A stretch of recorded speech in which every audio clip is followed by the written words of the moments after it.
ಏನೊಂದು ಚಳಿಗಾಲದ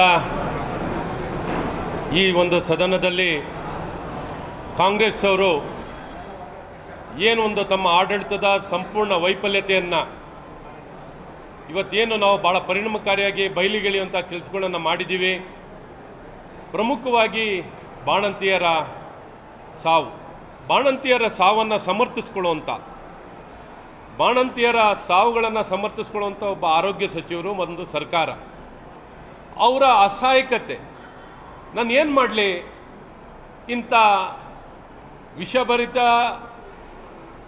ಒಂದು ಔಷಧಿಗಳನ್ನು ತಡೆಗಟ್ಟಲು ನನ್ನ ಕೈನಲ್ಲಿ ಆಗಿಲ್ಲ ಅಂತ ಅವರೇ ಸ್ವತಃ ಸದನದಲ್ಲಿ ಒಪ್ಕೊಂಡಿದ್ದಾರೆ. ಎಲ್ಲ ವಿಚಾರದಲ್ಲೂ, ವೈದ್ಯರ ವಿಚಾರದಲ್ಲಿ, ಟ್ರಾನ್ಸ್ಫರು, ಪ್ರಮೋಷನ್ನು, DPC, ಔಷಧಿ ಕೊಂಡ್ಕೊಳ್ಳೋದ್ರಲ್ಲಿ ಎಲ್ಲ ವಿಚಾರದಲ್ಲೂ ಅವರು ವಿಫಲರಾಗಿರೋದನ್ನು ಭಾಳ ಸ್ಪಷ್ಟವಾಗಿ ಒಪ್ಕೊಂಡಿದ್ದಾರೆ. ಹಾಗಾಗಿ ಇವತ್ತು ಈ ಕೊಲೆಗಡಕ ಸರ್ಕಾರ ಏನು ನೇರವಾಗಿ ಗರ್ಭಿಣಿಯರ ಕೊಲೆಯನ್ನು ಮಾಡೋದು ಈ ಕಾಂಗ್ರೆಸ್ ಸರ್ಕಾರದಿಂದ ಆಗಿದೆ ಅನ್ನೋಂಥದ್ದು ಇವತ್ತು ಭಾಳ ಸ್ಪಷ್ಟವಾಗಿ ಎದ್ದು ಕಾಣುವಂಥದ್ದು ಆಗ್ತಿದೆ. ಒಂದು. ಎರಡನೇದು ವಕ್ಫಿನ ವಿಚಾರದಲ್ಲಿ ಏನು ಸರ್ಕಾರ ಗೆಜೆಟನ್ನು ಹಿಂದೆ ಪಡಿತೀರಾ ಅಂತ ಕೇಳಿದ್ರೆ ಹಿಂದೆ ಪಡೆಯಲ್ಲ. ಕೇವಲ ನೋಟಿಸನ್ನು ಹಿಂದೆ ಪಡೆಯೋದ್ರಿಂದ ಏನು ಪ್ರಯೋಜನ ಇದೆ? ಈ ರೀತಿ ಮೊಂಡತನ, ರೈತ ವಿರೋಧಿ, ಜನ ವಿರೋಧಿ, ಎಲ್ಲ ದೇಗುಗಳ ವಿರೋಧಿಗಳಾಗಿರುವಂಥ ಈ ಕಾಂಗ್ರೆಸ್ ಸರ್ಕಾರ. ಮೂರನೇದು ಮೂಢ ವಿಚಾರ. ಇವತ್ತು ನಿಲುವಳಿ ಸೂಚನೆಯನ್ನು ಮೂಢ ವಿಚಾರದಲ್ಲಿ ಕೊಟ್ಟಿರುವಂಥದ್ದಿದೆ. ಈ ಮೂಢ ಚರ್ಚೆಗೆ ಇವತ್ತೇನು ಮುಖ್ಯಮಂತ್ರಿಗಳು ಇದು ನೇರವಾಗಿ ಕಳೆದ ಸದನದಲ್ಲಿ ಇದರ ಬಗ್ಗೆ ಚರ್ಚೆ ಮಾಡಲಿಕ್ಕೆ ಅವಕಾಶವೇ ಮಾಡಲಿಲ್ಲ. ಇವತ್ತು ಈ ವಿಚಾರದಲ್ಲಿ ಚರ್ಚೆ ಮಾಡುವಂಥದ್ದು ಆಗ್ತಿದೆ. ಹಾಗಾಗಿ ಹೇಗಾರು ಮಾಡಿದ್ರಿಂದ ತಪ್ಪಿಸ್ಕೋಬೇಕು ಅನ್ನುವಂಥದ್ದು ಅವರ ಮನಸ್ಥಿತಿಯಾಗಿದೆ. ಒಟ್ಟಾರೆ ಉತ್ತರ ಕರ್ನಾಟಕದ ವಿಚಾರದಲ್ಲೂ ಸ್ಪಷ್ಟತೆ ಇಲ್ಲದ ಕಾರಣ ಕಳೆದ ಸದನದಲ್ಲಿ ಕಳೆದ ವರ್ಷದಲ್ಲಿ ಭರವಸೆ ಕೊಟ್ಟಿದ್ದರು, ಆ ಅಶ್ಯೂರೆನ್ಸನ್ನು ಕೊಟ್ಟಿದ್ದರು, ಅದನ್ನು ಸಹ ಇವತ್ತವರೆಗೂ ಏನೂ ಈಡೇರಿಸಿಲ್ಲ. ಹಾಗಾಗಿ ಅವರಿಗೆ ಮುಜುಗರ.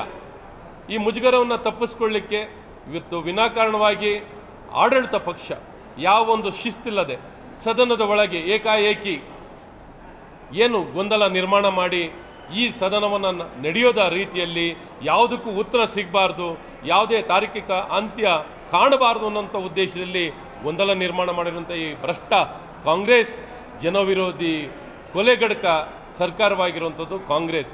ಮತ್ತು ಬಾಬಾ ಸಾಹೇಬ್ ಅಂಬೇಡ್ಕರ್ ಅವರು ಭಾಳ ಸ್ಪಷ್ಟವಾಗಿ ಕಾಂಗ್ರೆಸ್ ಪಕ್ಷನೇ ದಲಿತ ವಿರೋಧಿ ಅನ್ನುವಂಥದ್ದು, ಬಾಬಾ ಸಾಹೇಬ್ ಅಂಬೇಡ್ಕರ್ ಅವ್ರನ್ನ ಯಾವ ರೀತಿ ನಡೆಸ್ಕೊಂಡಿದ್ದಾರೆ ಅನ್ನೋಂಥದ್ದು ಎಲ್ಲ ವಿಚಾರ, ಅವರ ಸಾವಿನ ಸಂದರ್ಭದಿಂದ ಹಿಡಿದು ಅವರ ಎಲ್ಲ ಪುಣ್ಯ ಸ್ಥಳಗಳನ್ನು ಅಭಿವೃದ್ಧಿಯನ್ನು ಮಾಡದೆ, ಅವ್ರಿಗೆ ಯಾವುದೇ ರೀತಿ ಗೌರವ ಕೊಡದೆ, ಅವರನ್ನು ಸೋಲಿಸಿ, ಕಡೆಗಣಿಸಿ, ಅವಮಾನಿಸಿದಂಥವರು ಕಾಂಗ್ರೆಸ್ ಪಕ್ಷ. ಹಾಗಾಗಿ ಈ ರೀತಿ ಸುಳ್ಳು ಆಪಾದನೆಗಳನ್ನು ಮಾಡ್ತಿರುವಂಥದ್ದು ಕಾಂಗ್ರೆಸ್ ಪಕ್ಷ. ಒಟ್ಟಾರೆ ಏನಾರು ಮಾಡಿ ಇವರು ಅಲ್ಲ ಸಲ್ಲದ ಆಪಾದನೆಯನ್ನು ಮಾಡಬೇಕು ಅನ್ನೋಂಥದ್ದು ಕಾಂಗ್ರೆಸ್ ಪಕ್ಷದ ಉದ್ದೇಶವಾಗಿದೆ. ರಾಜ್ಯದಲ್ಲಿ ಒಳ್ಳೆ ಆಡಳಿತ ಕೊಡಲಿಕ್ಕೆ ಇವತ್ತು ಜನ ಬಹಳ ದೊಡ್ಡ ಬಹುಮತ ಕೊಟ್ಟಿದ್ದಾರೆ.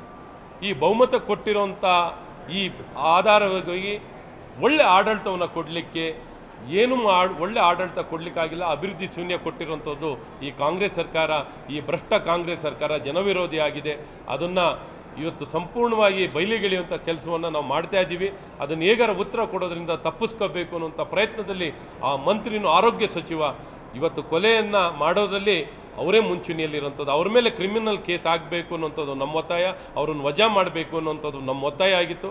ಹಾಗಾಗಿ ಅವರೇ ಸ್ವತಃ ಒಪ್ಕೊಂಡಿದ್ದಾರೆ, ನಾನು ಏನು ಮಾಡಲಿ, ನಾನು ಅಸಹಾಯಕ ಅನ್ನೋವಂಥದ್ದು ಭಾಳ ಸ್ಪಷ್ಟವಾಗಿ ವ್ಯಕ್ತಪಡಿಸಿದ್ದಾರೆ. ಹಾಗಾಗಿ ಇವೆಲ್ಲ ಕಾರಣದಲ್ಲೂ ಹೇಗಾರ ಮಾಡಿ ಮುಚ್ಚಾಕೋಬೇಕು ಅನ್ನೋಂಥದ್ದು ಕಾಂಗ್ರೆಸ್ ಪಕ್ಷದ ಉದ್ದೇಶವಾಗಿತ್ತು.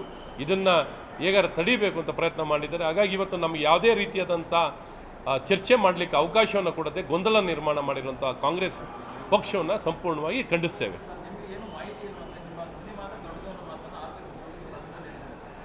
ನೋಡಿ ಹೆಂಗೆ ತಪ್ಪು ನೋಡಿ, ಅವರೇ ಒಪ್ಕೊಂಡ್ರು.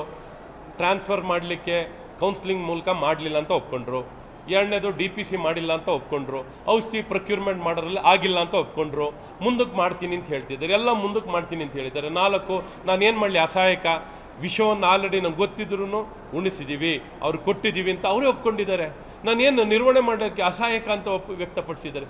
ಏನಾರು ಒಂದು ನಾನು ಈ ರೀತಿ ಮಾಡಿದ್ದೀನಿ, ಖರ್ಚು ಮಾಡಿದ್ದೀನಿ ಅಂತ ಯಾವುದ್ರಲ್ಲೂ ಸ್ಪಷ್ಟತೆ ಇಲ್ಲ.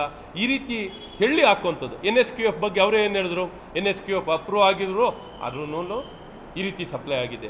ಈ ರೀತಿ ಒಂದು ಗುಣಮಟ್ಟ ಮತ್ತು ಒಂದು ಸ್ಪಷ್ಟತೆ ಇಲ್ಲದೆ ಒಂದು ಇಲಾಖೆಯನ್ನು ನಿರ್ವಹಣೆ ಮಾಡೋಕ್ಕೆ ಒಂದು ಹಿರಿಯರಾಗಿರುವಂಥ ವ್ಯಕ್ತಿ, ಹಿರಿಯ ಈಗ 7ನೇ ಬಾರಿ ಶಾಸಕ ಆಗಿರೋಂಥವ್ರು, 7ನೇ ಬಾರಿ ಶಾಸಕನಾಗಿರೋಂಥವ್ರು, 6ನೇ ಬಾರಿ ಆಗಿರೋಂಥ ವ್ಯಕ್ತಿ, 2ನೇ ಬಾರಿ ಸಚಿವರಾಗಿರೋಂಥವ್ರು, ಇವರು KPCC ಅಧ್ಯಕ್ಷ ಆಗಿರೋನು.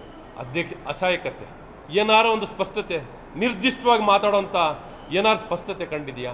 ಇಂಥವ್ರು ಅವ್ರು ಬಿಡಿ ವೈಯಕ್ತಿಕ ವಿಫಲತೆ ಆಗಲಿ, ಆದರೆ ರಾಜ್ಯದ ಜನರು ಇವತ್ತು ಮನೆ ಸರ್ವನಾಶವನ್ನು ಮಾಡಿದ್ದಾರೆ. ಆ ಮನೆ ಮಕ್ಕಳು ಏನಾಗಬೇಕು ಅಂತ ನೋಡಿ. ಒಂದು ಸಾವಾದಾಗ ಪೋಸ್ಟ್ಮಾರ್ಟಮ್ ಆಗಬೇಕಾ ಬೇಡವಾ? ಯಾವ ಕಾರಣದಲ್ಲಿ ಸತ್ತಿದ್ದಾರೆ ಅಂತ ಅಲ್ಲಿ ಏನು ಒಂದು ಲೆಪ್ಟೋಸ್ಪೈರಸಿಸ್, ಏನು ಒಂದು ರ್ಯಾಟ್ ಫೀವರಿಂದ ತೀರೋಗಿರೋದು ಅಂತನೂ ಅಲ್ಲಿ ಬಳ್ಳಾರಿನಲ್ಲಿ ವ್ಯಕ್ತವಾಗಿದೆ. ಅಂದರೆ ಹಾಸ್ಪಿಟ್ಲು ಯಾವ ಪರಿಸ್ಥಿತಿಯಲ್ಲಿದೆ ಅಂತ ಯೋಚನೆ ಮಾಡಿ. ಇವರು ಸುಖದಲ್ಲಿ ಎಲ್ಲವನ್ನೂ ಸಮರ್ಥನೆ ಮಾಡ್ಕೋತಿರು. ಮೊದಲೇನು ಒಂದು 5 ರೂಪಾಯಿ ಜಾಸ್ತಿ ಆದ್ರೇನು, 10 ರೂಪಾಯಿ ಜಾಸ್ತಿ ಆದ್ರೇನು, ಯೂಸರ್ ಚಾರ್ಜ್ ಜಾಸ್ತಿ ಆದ್ರೇನು, ಏನಾರು ಮಾತಾಡಿದ್ರೆ ಯೂಸರ್ ಚಾರ್ಜು ಮಾಡಲ್ಲ ಅಂತ ಹೇಳಿದರು, ಮಾಡಿದ್ದಾರೆ. ಅದ್ರ ಬಗ್ಗೆ ಏನಾರು ಮಾತಾಡಿದ್ರ? ಒಂದೇ ಒಂದು ಅವ್ರು ಏನು ಹೇಳಿದರು, ಫ್ಲೋರ್ ಆಫ್ ದ ಹೌಸ್ನಲ್ಲಿ ಪರಿಷತ್ನಲ್ಲಿ 500 ಔಷಧಿ ಲಭ್ಯತೆ ಇದೆ ಅಂತ. 500 ಔಷಧಿ ಇತ್ತಾ?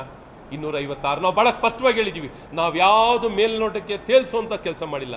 ಇವ್ರು ಬರೀ ಉತ್ತರ ಎಲ್ಲ ತೇಲ್ಸೋಂಥದ್ದು. ಆ ಕಾರಣ ಈ ಕಾರಣ ಈ ಕಾರಣ ಆ ಕಾರಣ ಕೊಡ್ತಾ ಹೋದ್ರು ಹೊರತು ಇವರೇನು ಇಲ್ಲಿ ಸಂಪೂರ್ಣವಾಗಿ ಅವರ ಆಪಾದನೆ ಅವ್ರ ಮೇಲಿರೋದೇನು ಭಾಳ ಸ್ಪಷ್ಟವಾಗಿ ಹಣಕ್ಕಾಗಿ, ಭ್ರಷ್ಟಾಚಾರ ಅವರು ಬಯಸಿದ ಹಣ ಸಿಕ್ಕಿಲ್ಲದ ಕಾರಣ ಈ ರೀತಿ ಇಲಾಖೆನೇ ನಿರ್ನಾಮ ಮಾಡಿದ್ದಾರೆ. ಈ ರೀತಿ ಜನರ ಸಾವಿಗೆ ಕಾರಣಕರ್ತರ ಏನಾರು ಇದ್ದರೆ ಈ ಕಾಂಗ್ರೆಸ್ ಸರ್ಕಾರ ಮತ್ತು ಈ ಆರೋಗ್ಯ ಸಚಿವ ಅನ್ನೋಂಥದ್ದು ಭಾಳ ಸ್ಪಷ್ಟವಾಗಿ ವ್ಯಕ್ತ ಆಗುತ್ತೆ. ಯಾವುದೇ ಕಾರಣದಲ್ಲೂ ಇವ್ರನ್ನ ಕ್ಷಮಿಸೋ ಪ್ರಶ್ನೆನೇ ಇಲ್ಲ, ಇವ್ರನ್ನ ಕ್ಷಮಿಸಲೂಬಾರ್ದು. ಇವ್ರು ಯಾವುದೋ ಕ್ಷಮೆಗೆ ಅರ್ಹ ಇಲ್ಲಂಥ ವ್ಯಕ್ತಿ ಏನಾರಿದ್ದರೆ ಈ ಆರೋಗ್ಯ ಸಚಿವ ಮತ್ತು ಈ ಕಾಂಗ್ರೆಸ್ ಸರ್ಕಾರ, ಈ ಸಿದ್ದರಾಮಯ್ಯನವರ ನೇತೃತ್ವದ ಜನವಿರೋಧಿ, ಬಡವರ ವಿರೋಧಿ ಸರ್ಕಾರವಾಗಿದೆ. ಹಾಗಾಗಿ ಇವೆಲ್ಲ ಕಾರಣದಲ್ಲೂ ನಾನು ಮಾತಾಡಬೇಕು ಅಂತಿದ್ದೆ, ಅವ್ರನ್ನ ಭಾಳ ಸ್ಪಷ್ಟವಾಗಿ ಕೇಳಬೇಕು ಅಂತಿದ್ದು ನಾನು. ಯಾಕೆಂದರೆ ಮೇಲ್ನೋಟಕ್ಕೇನು ಹೇಳಿಲ್ಲ, ನನ್ನ ಹತ್ರ ಭಾಳ ಸ್ಪಷ್ಟವಾಗಿ ಎಲ್ಲ ಆಧಾರ ಇಟ್ಕೊಂಡು ನಾನು ಮಾತಾಡ್ತಿದ್ದು. ಹಾಗಾಗಿ ನಾನು ಸ್ಪಷ್ಟತೆ ಸಂಖ್ಯೆ ಆಧಾರಿತವಾಗಿ ನಾನು ಕೇಳಿದ್ದಕ್ಕೆಲ್ಲ ಅವರು ಸ್ಪಷ್ಟ ಉತ್ತರ ಇರಲಿಲ್ಲ. ಹಾಗಾಗಿ ಇಂಥ ಕಾಂಗ್ರೆಸ್ ಸಚಿವರು, ಇಂಥ ಕಾಂಗ್ರೆಸ್ ಸರ್ಕಾರ ಜನವಿರೋಧಿಯಾಗಿದೆ. ಏನು ಅವರೇನು ಡಾಕ್ಟ್ರಾಗಿ ಅವರು ಏನು ಚಿಕಿತ್ಸೆ ಎಲ್ಲ ನಿರ್ವಹಣೆ ಮಾಡಬೇಕಿತ್ತು, ನಿರ್ವಹಣೆ ಮಾಡೋಕ್ಕೆ ಬರಲ್ಲ ಅಂದರೆ ಇನ್ಯಾವ ರೀತಿ ಇವರು ಸಚಿವರಾಗಿದ್ದಾರೆ? ನಿಜಕ್ಕೂ ದುಃಖಕರ.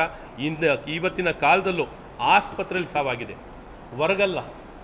ಈವನ್ ಫೇಲ್ಯೂರ್ ಆಗಿದ್ರು, ಡಯಾಲಿಸಿಸ್ ಇರಲಿಲ್ವಾ ಅವ್ರನ್ನ ರಿವೈವ್ ಮಾಡಲಿಕ್ಕೆ? ಅವ್ರ ಹತ್ರ ಏನಾದ್ರು ಎಲೆಕ್ಟ್ರೋಲೈಟ್ಸ್ ಚೆಕ್ ಮಾಡಲಿಕ್ಕೆ ಲ್ಯಾಬ್ ವರ್ಕ್ ಆಗ್ತಿದೆಯಾ?